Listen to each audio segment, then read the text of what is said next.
자, 그러면은 대한민국 유럽 축구 평론계의 대학자이신 김현민 기자님과 이번에는 바이에른 뮌헨 그리고 김민재 선수 관련한 이야기를 나눠보겠는데, 김현민 기자께서 예전에 그 케인 선수 뮌헨의 뭐 부동산도 알아보고 있다 그런 말씀 해주신 적 있잖아요. 이 코너에서 진짜로 케인 선수가 결국 왔습니다. 네. 8월 13일에 이제 오피셜 떴는데요. 이것도 참 우여곡절이 정말 많았죠. 뭐 갑자기 비행기가 취소가 됐다 막 이런 얘기들도 있고 했었는데요. 디 애슬레틱에서 이제 케인 이적 관련 비하인드 스토리를 자세하게 이제 소개해 준 게 있습니다. 시크릿 미팅이 있었어요. 예, 그러니까 투엘 감독이 직접 이제 케인의 집까지 방문을 해가지고 전술적인 그런 것들을 얘기를 하기도 했었고, 왜 레알 마드리드랑 이제 맨유랑 이런 팀들이 케인을 영입하지 못했느냐에 대한 설명도 있어요. 거기에 대해서는 이제 레알 마드리드 같은 경우는 오퍼까지는 한번 그냥 적은 금액으로 해보긴 했대요. 해보긴 했는데 토트넘이 당연히 걷어차니까 플로렌티노 페레스 회장이 예전에 그 모드리치랑 베일 영입했을 때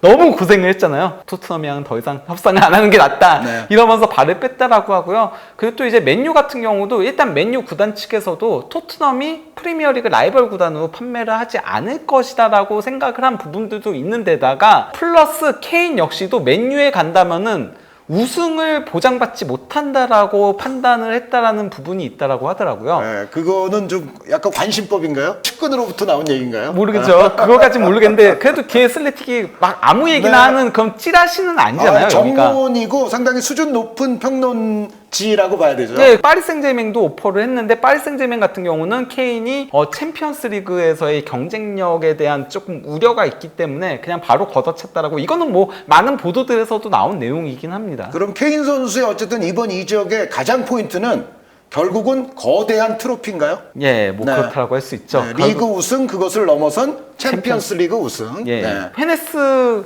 회장, 명예회장의 그 발언이 결국 레비를 굉장히 화나게 하면서 결국 토트넘이 원하는 금액까지 얻어내게 됐다라고 얘기가 나오고 있어요. 그거 아니었으면 애초에는 조금 낮은 액수였을 수도 있는데 거기서 한번 들쑤셔 놓고 자극을 함으로 인해서 토트넘도 그 다음부터는 이제 아주 요지부동이 돼버린. 원래 그 바이에른이 일부러 돈이 없는 스탠스를 가져갔었대요. 그래서 드레센 이제 CEO가 런던에서 미팅을 가졌던 적이 있잖아요. 그때도 케인 이적 얘기는 안 하고 그냥 본인들의 사정 같은 것들 얘기하면서 우리 그 돈이 그렇게 많지는 않아 이렇게 얘기를 했었는데, 레비가 이제 완고하게 나오니까 결국은 이적료를 다 낼 수밖에 없었다는 얘기들이 나오고 있고요. 그리고 또 이제 그 비행이 취소된 이유 같은 경우도 거의 이제 이적이 다 성사가 되다시피 한 상태에서 비행기를 타려고 했는데, 바이언 쪽에서 이제 케인한테 전화를 해가지고 아직 세부적인 부분에서 문제가 조금 발생을 했다라고 얘기했다라고 해요. 이것 때문에 이제 많은 루머들이 있었거든요. 비행기가 뭐 조금 결함이 있어서 취소가 됐다는 얘기도 있었고, 계속 기다리고 있다 지금 케인이. 아니면은 레비가 갑자기 가격을 더 올렸다 그런 얘기들까지 있었는데, 그것까지는 정확하게는 드러나지 않았지만 어쨌건 바이언 쪽에서 세부 사항에서 조금 문제가 발생했기 때문에 그것 때문에 이제 조금 취소가 되고 대기를 하고 있다가 오게 됐다라고 그런 얘기들을 했습니다. 그런데 이 슈퍼컵 결과가 바이에른에게는 좀 참담한 결과가 됐어요. 뭐 물론 그러니까 라이프치히 강팀이죠. 뭐 지난 시즌도 라이프치히가 33라운드에서 바이언한테 3대1로 승리를 거두면서 그때 1, 2위가 바뀌었거든요. 그렇죠. 바이언 우승 못할 뻔했어요. 거기다가 뭐 포칼 우승팀이고 뭐 분데스리가 3위 팀이고, 그러니까 라이프치히가 이긴 것 자체는 저는 뭐 그렇게 이변까지는 아니라고 생각을 해요. 게다가 김현민 기자님이 몇 주 전에 바로 이 코너에서 주목해야 될 팀 라이프치히 말씀하셨잖아요. 라이프치히가 좀 잘할 거라고 보긴 했지만은 시즌 초반에는 조금 삐걱될 거라고 봤어요. 왜냐면 신입생이 너무 많으니까. 주축들이 많이 나가고 그 자리를 또 많이 채웠기 때문에. 확실히 이게 그러니까 저는 시스템의 힘인 것 같아요. 레드불로 쭉 이어지는 이 시스템 자체가 공고하고 전술적인 색채가 강해서 거기에 맞는 선수들을 영입하다 보니까 이게 그냥 아무런 위화감 없이 팀이 굴러가는 것 같아요. 근데 어쨌건 그 라이프치히가 바이언한테 이제 3대0 대승을 거두면서 구단 역사상 첫 슈퍼컵 우승 트로피를 들어 올렸고, 케인은 또다시 무관에 그쳤는데요. 맞다, 그 얘기도 있었어요. 그 디에슬레틱에서 추정을 한 건데, 레비가 막판에 딜을 조금 끌었던 이유가 슈퍼컵에 보내지 않으려고 했다는 얘기가 있어요. 토트넘의 입장이 조금 우스꽝스러워지니까. 그러나 궁극적으로 케인과 바이언이 성공하지 못했습니다. 이제 투엘 감독이 난 그저 케인에게 미안할 뿐이다. 전체적인 맥락은 이거였어요. 우리는 마치 4주 동안 훈련하지 않은 팀처럼 엉망진창으로 플레이를 했다. 그렇기 때문에 케인이 우리 팀에 오면서 여긴 훈련도 안 했어라고 생각이 들 것이다. 그래서 미안하다라고 얘기를 한 거고요. 케인의 이적은 이제 바이언뿐만이 아니고 분데스리가 역사에 있어서도 상당히 그 기념비적인 이적이라고 할 수 있거든요. 케빈 키건 왔을 때보다 더 분데스리가에서는 더 큰 사건으로 생각할까요? 분명한 거는 키건 이후 그리고 키건과 함께 역대 외국인 선수 영입부는 최고 빅네임이 온 게 아닌가 생각이 듭니다. 키건 같은 경우도 이제 발롱도르 수상하고 왔었잖아요, 함부르크로. 그러고 나서 물론 라울이 온 적이 있긴 하지만은 라울 같은 경우는 사실 선수 생활 말년에 온 거잖아요. 그러니까 전성기 선수가 이렇게 온 거는 사실상 키건과 케인 이 둘밖에 없지 않나라는 생각이 들긴 합니다. 거기다가 이제 뭐 이적료도 신기록이기도 하고요. 뭐 이번 경기 어떻게 나왔는지를 보면요, 일단 뭐 바이언은 4-2-3-1 포메이션으로 나왔고요. 그러면서 뭐 케인은 아직 뭐 선발 출전하기 힘드니까 마티스텔이 최전방 공격수로 나왔고, 그리고 라이프치히 같은 경우는 본인들의 그 장기인 4-2-2-2 포메이션으로 들고 나왔는데 양팀 모두 동일한 부분들이 있었어요. 뭐냐면은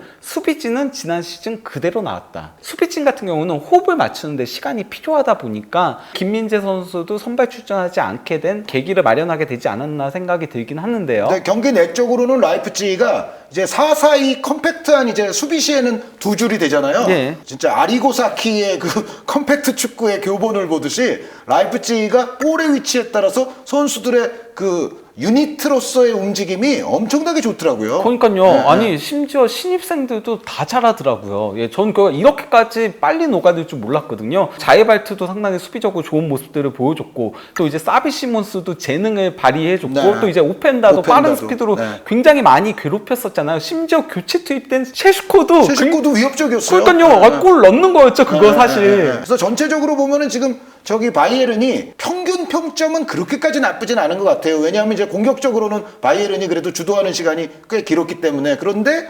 마티스텔 선수가 혼자서 빨간색 평점을 받고 있는 게 그렇죠. 좀 안타깝습니다. 예, 네. 경기 기록 그냥 간단하게 놓고 보면요, 슈팅 숫자는 13대 10으로 바이언이 3개가 더 많긴 했는데 전반전은 도리어 5대 7로 밀렸었어요, 라이프치히한테. 그리고 또 이제 점유율에서는 67대 33으로 바이언이 크게 앞서긴 했었죠. 근데 뭐 라이프치히 같은 팀들은 점유율을 중요시 여기지 않잖아요. 그렇죠. 바이에른 팬들 입장에서는 파바르 선수의 풀백 기용과 리로이 사네 선수의 그 오른쪽 윙 기용, 요거 어떻게 생각할까요? 그래도 사네는 저는 뭐 그렇게 나쁘지는 않았었다라고 생각을 네. 하거든요. 그나마 공격진에서 그래도 사네는 좋은 모습들을 특히 후반전에 많이 보여주긴 했었는데요. 근데 사네도 보면은 오른쪽 윙보다는 차라리 중앙 공격형 미드필더 2명으로 설 때, 그래서 하프 스페이스 공략시킬 때가 더 낫긴 하죠. 후반전에 이제 약간 바꿨을 때. 예, 저는 뭐 사네 같은 경우는 현재까지의 폼 자체는 그렇게 나쁘지는 않다고 생각합니다. 그거보다는 결국 수비형 미드필더 2명이 무너졌던 게 가장 컸죠. 그러니까 이제 지금 있는 선수들의 기용을 투엘 감독이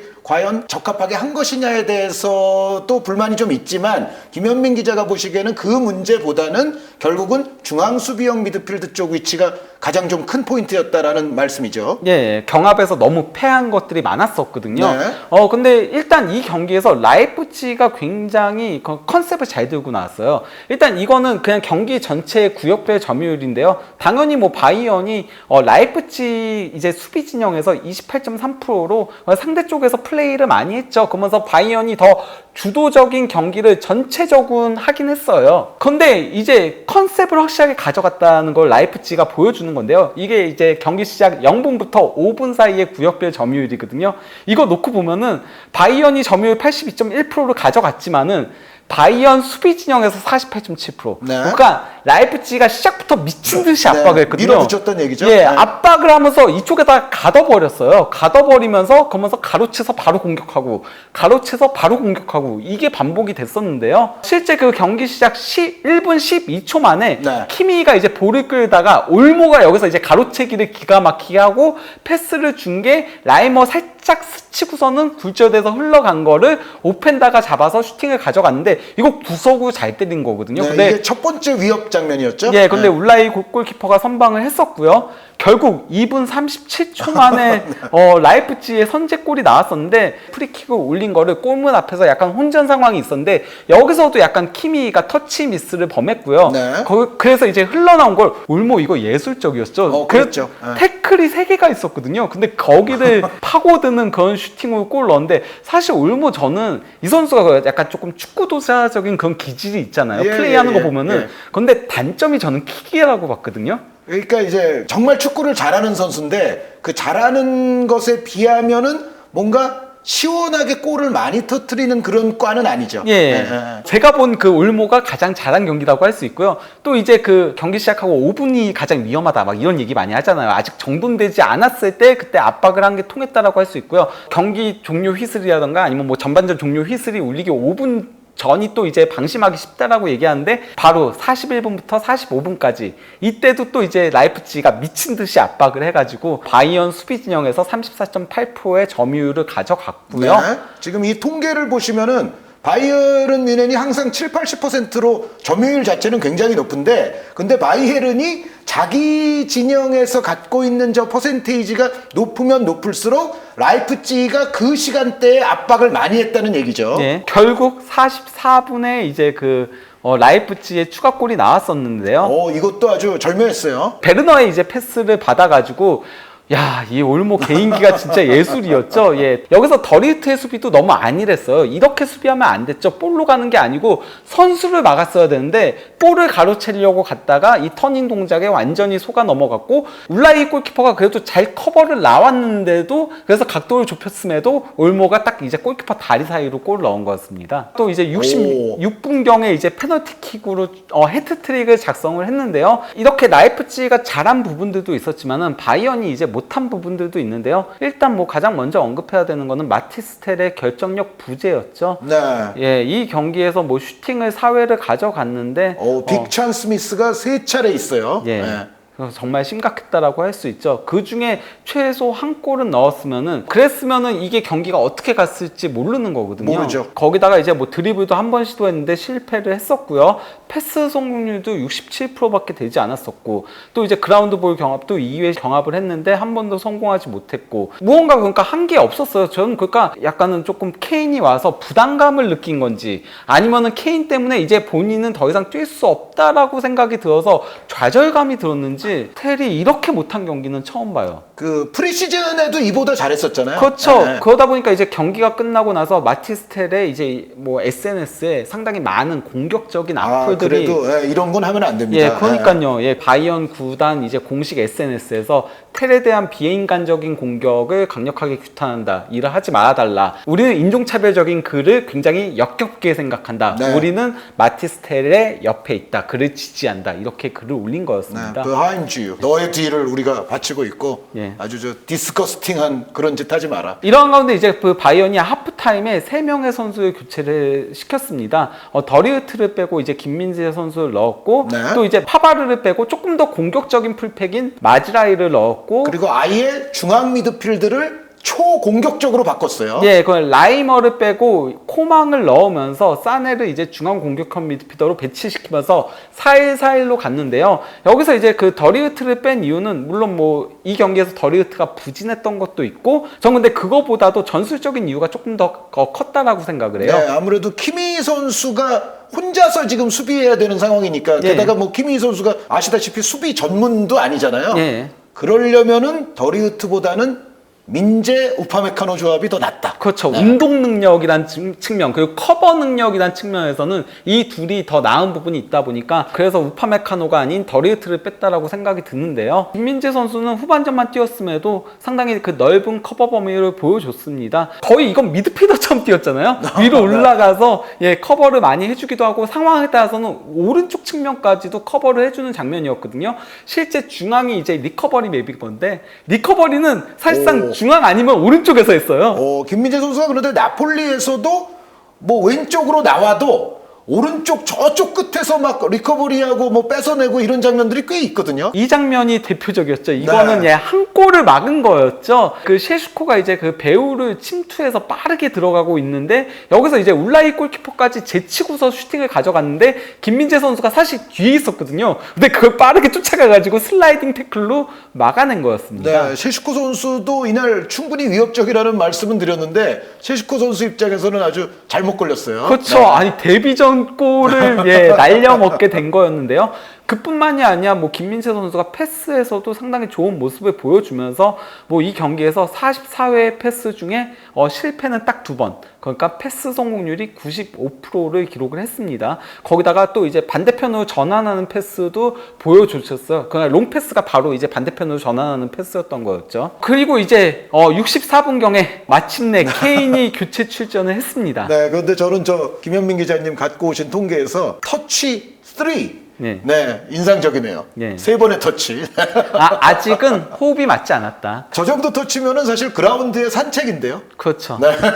그러니까 이게 선수들이 서로 간에 이제 아이 컨택이라던가 이런 것들이 굉장히 중요하잖아요. 그리고 서로의 움직임을 잘 이해를 해야 되잖아요. 특히 뭐 케인 같은 경우는 가짜 9번처럼 조금 움직이기도 하고, 그러니까 밑으로 내려오기도 하고, 그러다가 이제 안에 박히기도 하고 이러는데, 이런 것들을 잘 맞추지 못한 것 같아요. 아무래도 뭐 그동안에 있었던 추포모팅이라던가 네. 마티스테가는 전혀 다른 유형의 공격수다 보니까 그래서 조금 맞지 않으면서 고립되는 그런 장면들이 상당히 많았다라고 할 수 있죠. 케인 문제는 시간이 해결해 줄 거라고 생각해요. 네, 그리고 케인 선수의 퀄리티에 대해서는 바이에른 팬들이 뭐 의심은 안 하죠. 그렇죠. 네, 예. 네. 그렇기 때문에 저는 케인은 앞으로 발만 맞춰가면은 잘할 거라고 보고 있는데, 바이언의 이제 또 다른 문제는 바로 이제 6번 미드필더인 거거든요. 네. 안 그래도 그 토마스 투엘 감독이 계속 우리 팀의 6번 미드필더, 그러니까 수비형 미드필더가 필요하다라고 얘기들을 했어요. 그러면서 이제 키미를 조금 더 공격적으로 활용하고 싶다라고 얘기들을 했었는데, 싱가포르에서 리버풀과의 경기가 있기 전에 있었던 이제 기자회견에서 뭐라고 했냐면요. 우리 팀에는 6번 DNA를 가진 선수가 없다라고 얘기했어요. 그러면서 고레츠카는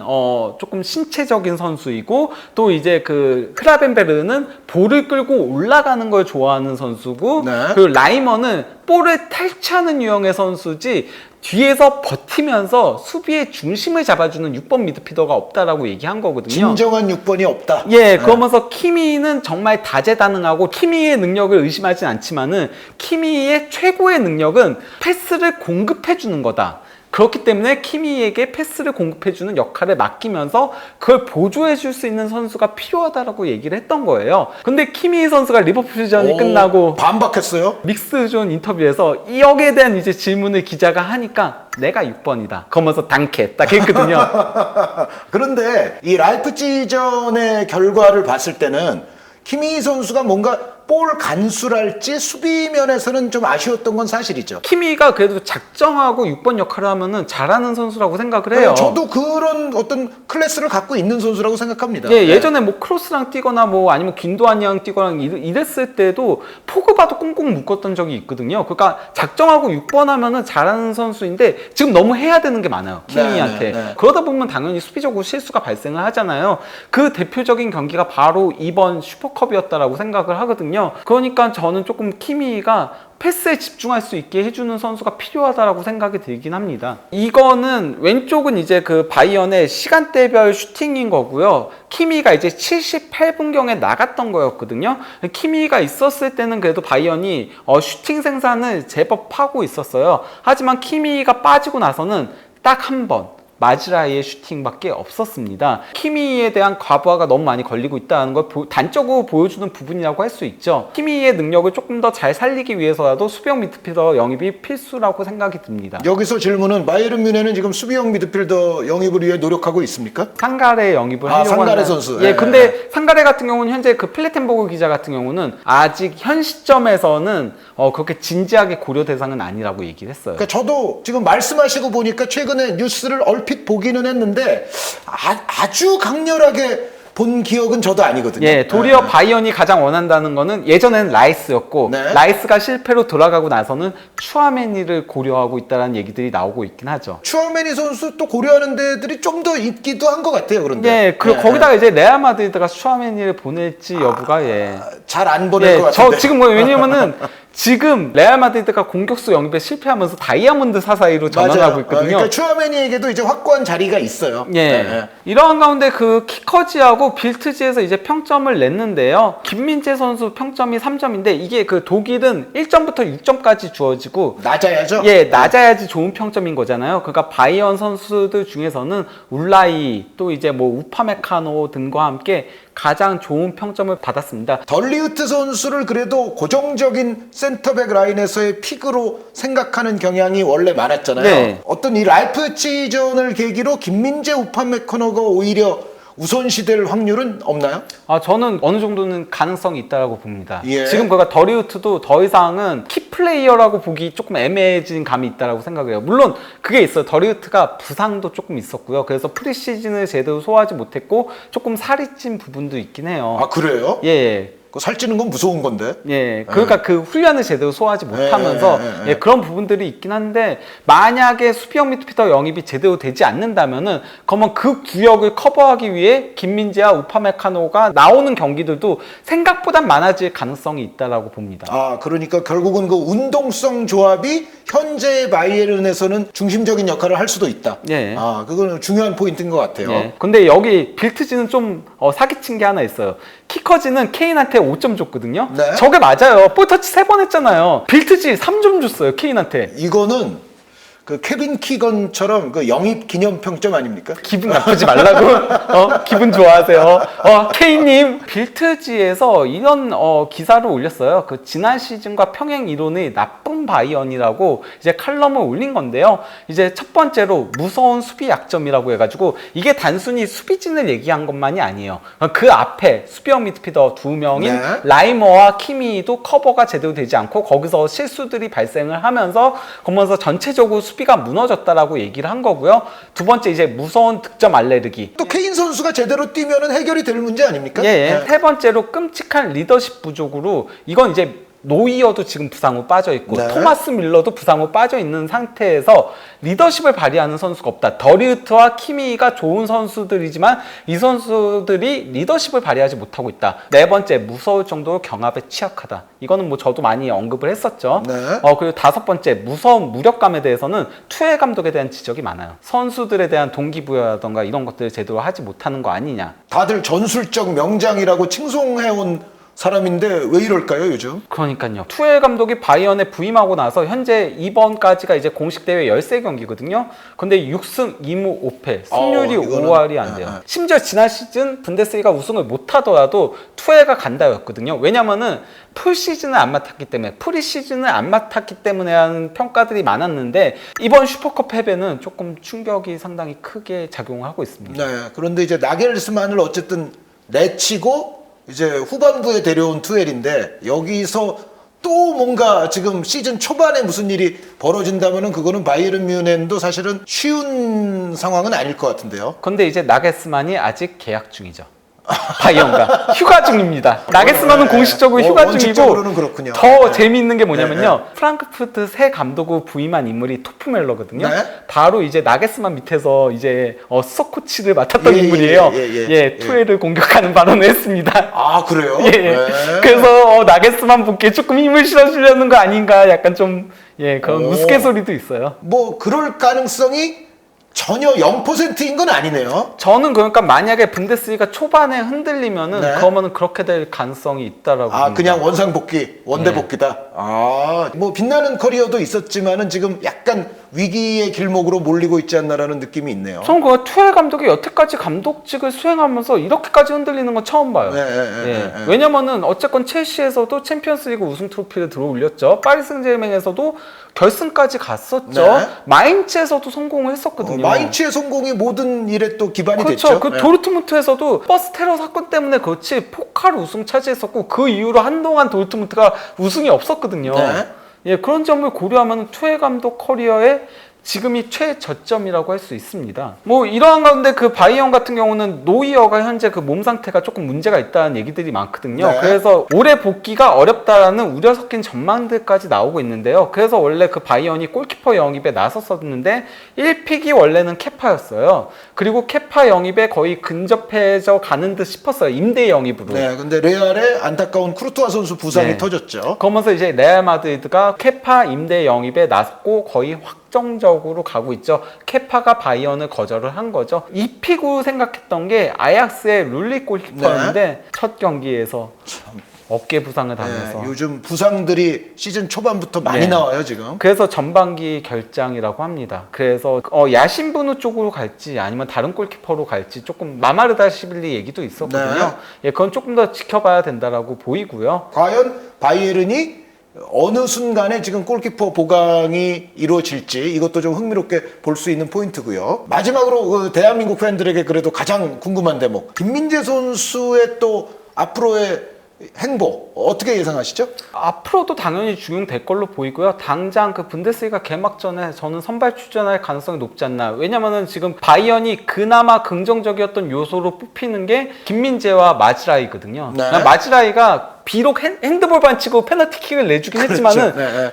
그래도 마지라이 나오면서 공격이 또 시원해졌어요. 상당히 네. 잘 풀린 부분들이 있기 때문에 그래서 이 둘이 개막전에는 선발 출전할 가능성이 상당히 높지 않을까. 그리고 케인도 당연히 선발 출전하지 않을까 그렇게 보이긴 합니다. 김민재 선수 파트너는 그 슈퍼컵 폼으로는 우파 아닙니까? 예, 저도 그렇게 보입니다. 그러면은 후반전에 나왔던 이 수비진이 개막전 선발일 확률이 높다. 예, 그리고 또 이제 키미의 파트너가 그동안은 라이머가 중용이 됐었는데 고레츠카나 아니면 흐라벤베르 쪽으로 넘어갈 가능성도 있지 않을까라는 생각이 들어요. 왜냐면은 지난 경기 때 너무 안 좋았었다 보니까. 고레츠카 선수 폼은 어떻게 생각하세요? 고레츠카 그래도 그 교체 투입됐었을 때 상당히 의욕적으로 뛰더라고요. 그러면서 좋은 모습들을 보여줬기 때문에 일단은 고레츠카한테 먼저 가지 않을까라는 생각이 들긴 합니다. 네, 분데스리가 최고의 박식함을 자랑하는 김현민 기자님의 그 예측이 개막전에서 얼마나 이제 맞아 떨어지는지 이것도 여러분들께서 좀 봐주시면 좋겠고요. 정말 대학자 김현민 기자와 함께한 원투펀치 투머치 풋볼, 정말로 유익한 정보가 많았을 것을 저는 확신을 하면서 저희는 김현민 기자와 더불어 다음 시간에 다시 인사드리도록 하겠습니다. 여러분 대단히 감사합니다.